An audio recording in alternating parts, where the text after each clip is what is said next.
제51강 순례 후유증, 흔들리지 않은 나를 찾는 법. 순례에서 돌아온 사람들은 순례길을 다시 떠나고 싶어 한다. 이전의 일상이 다시 나를 붙잡아 매기 때문이다. 순례길에서 맘껏 누렸던 해방감과 자유함은 잠시일 뿐이었다. 꿋꿋했던 자아도 어느새 흐물흐물해져 버리고 말았다. 순례길이 다시 그리워진다. 하지만 떠나기 위해서는 준비할 것이 너무나 많다. 시간과 경비와 체력 등등. 사람들은 위대한 것은 일상 속에 있다고 말한다. 카프카도 우리가 가진 유일한 일생은 일상이다라고 말한다. 그렇게 일상이 중요하다고 하는데 일상이란 도대체 무엇인가? 순례를 다시 떠나지 않고도 일상에서 흔들리지 않는 나로 살 방법은 없는 것인가? 어떤 어려움 속에서도 흔들리지 않는 평상심을 유지할 방법은 없는 것인가? 해방감과 자유함과 존재감을 주었던 순례를 일상화하는 법은 없는 것일까? 그 방법을 알아내기 위해 여러 사례를 찾아보았다. 먼 과거에도 최근의 삶에서도 꿋꿋하게 살았던 사람들이 있었다. 그리고 그들에게는 공통점이 있었다. 그 공통점이 무엇인지 먼 과거의 역사부터 들여다보기로 하자. BC 600년경 이스라엘 민족의 바벨론 포로 시절, 유다 백성들은 포로로 끌려간 상황에서 자신들을 포로로 삼은 바벨론을 원망하고 비관하여 자신들의 삶을 아예 포기해버릴 수도 있었다. 그러나 민족의 선지자 예레미야는 이들에게 일상생활에 충실하라고 권면했다. 백성들은 그곳에서 집을 짓고 거기에 살며 텃밭을 만들고 그 열매를 먹었다. 아내를 맞이하여 자녀를 낳았으며 자녀들 또한 그곳에 살면서 대대로 자녀를 낳았다. 바벨론의 평안을 위해 기도하였고 그것이 또한 그들을 평안하게 하였다. 결국 유다 백성들은 그곳에서 크게 번성하여 종족을 크게 늘릴 수 있었다. 그리고 70년 후 바벨론 포로에서 돌아와 멸망한 조국을 재건할 수 있었다. 임진왜란 쇠미록 저자 오희문. 임진왜란의 전쟁 중에도 오희문은 일상을 유지하려 했다. 전쟁의 참화를 피하기 위해 산속에 머물며 바위 아래에서 자는 고난을 겪지만 기회만 생기면 농사를 짓고 벌을 키우며 누에를 치는 등 생활을 안정시키려 했다. 1940년 9월에 영국 런던은 독일 공군 공격으로 무너지고 박살이 났지만 런던 사람들은 해가 뜨면 희망찬 하루를 시작했다. 청소부는 청소를 하고 집배원은 편지를 배달하며 우유 배달부는 우유를 날랐다. 학생들이 무너진 학교에서 공부를 하는 동안 정부 관료들은 런던을 떠나지 않은 채 지하 벙커에서 전쟁을 지휘했다. 일치단결한 영국인들의 뚝심 앞에 나치의 기세가 꺾였다. 굴하지 않는 의지, 흔들리지 않는 평상심이 승리를 거둔 것이었다. Keep calm and carry on. 이것이 평범한 영국인들이 전쟁을 하는 방식이었다. 소소한 삶에서 자신의 본분을 다하며 소신껏 살아가는 것. 그것이 그들의 힘이었던 것이다.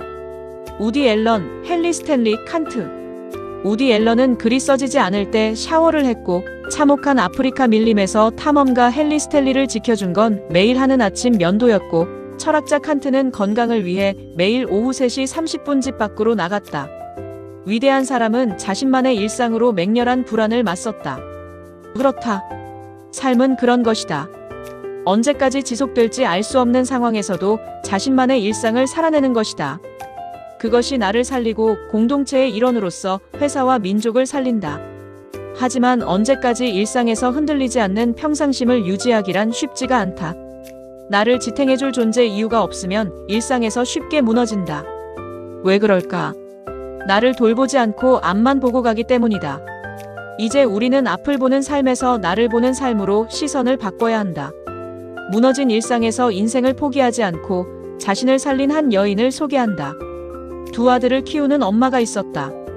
그녀는 14년차 초등학교 교사였다. 엄마가 된 후 그녀의 삶은 멈추어 버렸다. 아이들의 입에 한 숟가락이라도 더 넣으려 애를 썼다. 아이들의 머리에 물을 묻히고 삐져나온 속옷을 가다듬었다. 아이들을 어린이집에 맡기고 헐레벌떡 출근한 직장에서는 겨우 주어진 일만 할 뿐이었다. 분명 눈코 뜰 새 없이 바빴지만 열정이라는 단어와는 결코 어울리지 않는 지루한 날들의 연속이었다. 육아와 집안일이 전부인 일상. 눈을 비비며 겨우 식탁에 앉은 직장과 가정 사이. 어느 것 하나 제대로 하지 못하고 있다는 자책과 자신에 대한 불만으로 몸도 마음도 아프고 말았다. 어쩌다 침대에서 일어날 수도 없는 신세가 되어버렸다.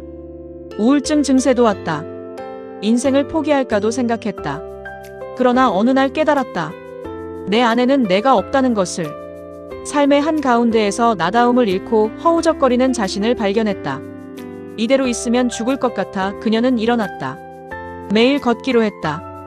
이런 하루의 루틴이 안정적인 습관으로 자리 잡았다.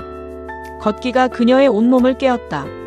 시간이 지날수록 알람 소리를 듣기 전에 몸이 먼저 깨어났다. 자신이 살아있다는 느낌을 받았다. 다른 것에 도전하고 싶은 마음도 생겼다. 어느 날 책 속의 한 문장이 그녀의 손을 잡아주고 말을 걸어왔다. 그렇게 해서 읽게 된 것이 하루 한 권의 책을 읽는 기적의 습관이 되었다. 집안의 창고로 쓰던 방을 나만의 공간으로 만들어 매일매일 한 권씩 읽었다. 임계점에 도달하자 하루에 몇 권씩을 읽을 수 있게 되었다. 약 500여 권의 책을 읽었을 때 그녀는 자기 인생의 주인공이 될 수 있었다. 수많은 책의 문장들이 숙성되어 한 권의 책으로 출간하게 된 것이다.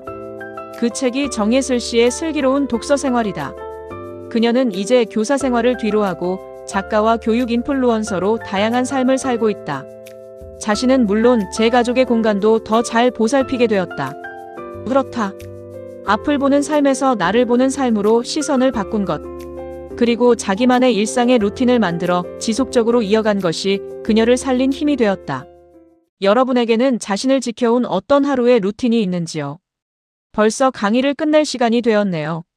다음 52강에서도 일상의 순례에 대해 알아보도록 하겠습니다. 끝까지 들어주셔서 감사합니다.